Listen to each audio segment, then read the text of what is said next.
Hey, what's going on, y'all? It's the Donald Hall Show today, man. We're coming back to you on Wednesday with some information about yesterday and what I think this may do for us as far as going forward. Monday, when I talked about the guard position getting filled maybe in a draft with Pregnon from Oregon, and then yesterday the Raiders go out and get a Spencer Buford from the 49ers. They go out and sign him, a Clint Kubiak guy that was with him in 23 with San Francisco. And so I told you that we would talk about that, like moving forward, like in free agency, if they did something for us position wise, would that, you know, elevate? No, we don't need a guard in the second round, the third round, or whatever. So this Buford deal, he's 6'4", 300 pounds out of UT San Antonio. He's a fourth round pick, and his versatility, he got good versatility at both guard spots. His run and pass splits is 62 run and 48 pass. So it's serviceable, and he a Kubiak guy, so Kubiak know him far as in what he can do, which is a good thing because you want more familiar faces though, so they can come in and help the younger guys and teach the guys how to, wide zone and all the splits and stuff. So I think it's a good deal. Now, do that still take away from not getting a second round pick far as offensive lineman? Is this a pick where, it's come to compete with Caleb Rogers or JPJ? Um, you know, I think it could be a battle between Caleb Rogers and Bedford, going forward though. If they don't want to go guard in the second round, maybe they want to go guard in the third round, but this pickup is definitely good for depth too. Guys go down and get hurt, then you got somebody that can play, come in and fill in and play though. He started 29 games his first 2 years with San Francisco. I think he had 11 starts last year, so he'd have been around. I think he came out in 2022. So he only 25 years old, man. He's still young, and like I said, he's a Kubiak guy though. So, we got a revolving door, moving door with free agency. Like I said, we don't know going forward what are they really trying to hammer out in free agency before we get to the draft. So we kind of know what we can identify what we need to go get. Subscribe to the channel, y'all. Tap in. Let's chop it up about it.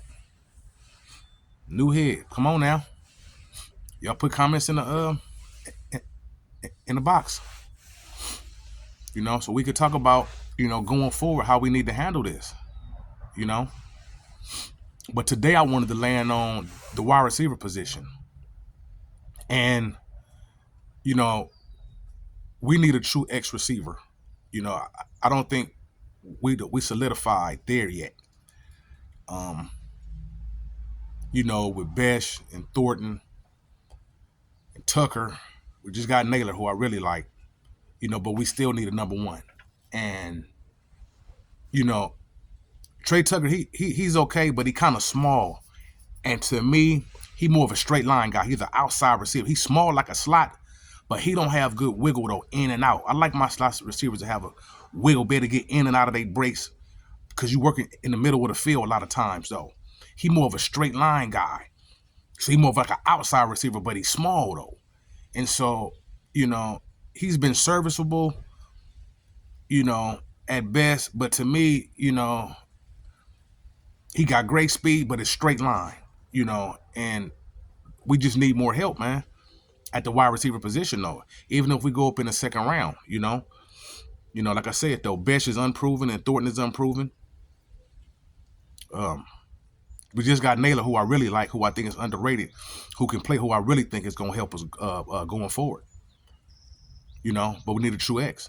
And then when I look at the draft in the second round, I see two players that could fall to us, and that's KC Concepcion from Texas A&M or Denzel Boston from Washington. It just depends where you want to land. Concepcion is 5'11", 190 pounds. And he can play. He good after the catch. And so, do we run with him? Or do we go with Denzel Boston from Washington, 6'4", 209? big catch radius, can go up and get it. They both lack top end speed. Concepcion, far as his hands, sometimes he had a drops, which he got to work on that. Far as keeping focus, and Denzel Boston, sometimes his blocking is not up to par.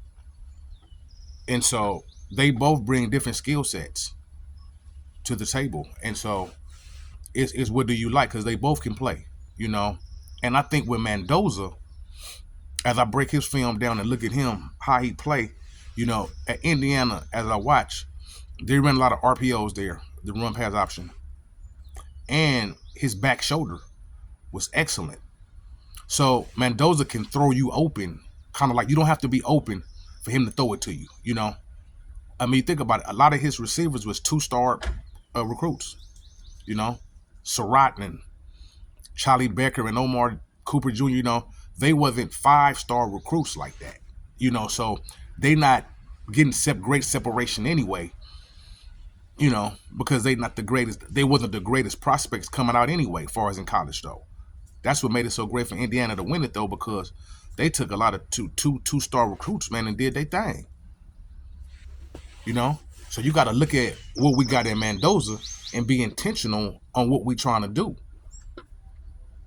So if we had to go KC, Concepcion, 5'11", 190, good after the catch, or do we go Denzel Boston from Washington, 6'4", 209, got great catch radius, 50-50 balls. And to me, with Mendoza, you need somebody who's going to be able to go up and get them 50-50 balls because he throw a lot of back shoulders. And so, you need contested catches. That's why Dante Thornton have to get better.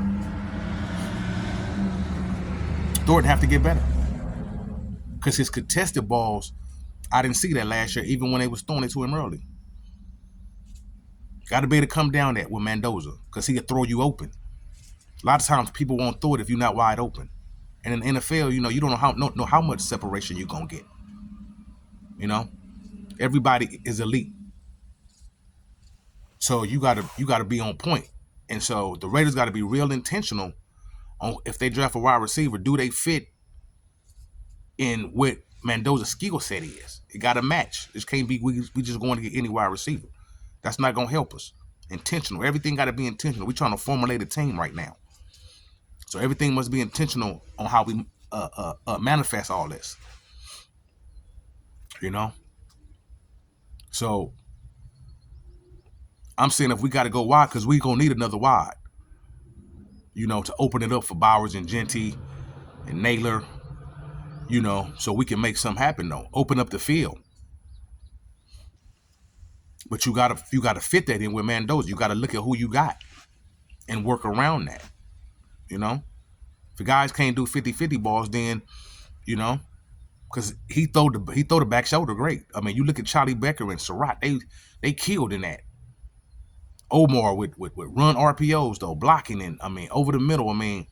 Indiana did their thing though. But I saw a lot of back shoulder passes though that was on point. But them guys came down with them.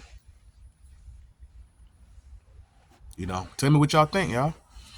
Y'all like Boston or Concepcion if they fall? Some got them in the first, some got them in the second.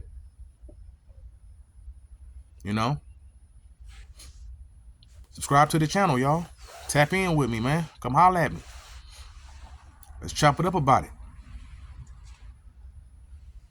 So going forward, as I say, we got to formulate. We still formulating through the free agency right now, with our pickups to just fill in the gap, see where we at as far as competing wise, whether we're at guard, center, running back, another running back on defensive wise with safety, whatever we trying to hit, we trying to fill our roster out.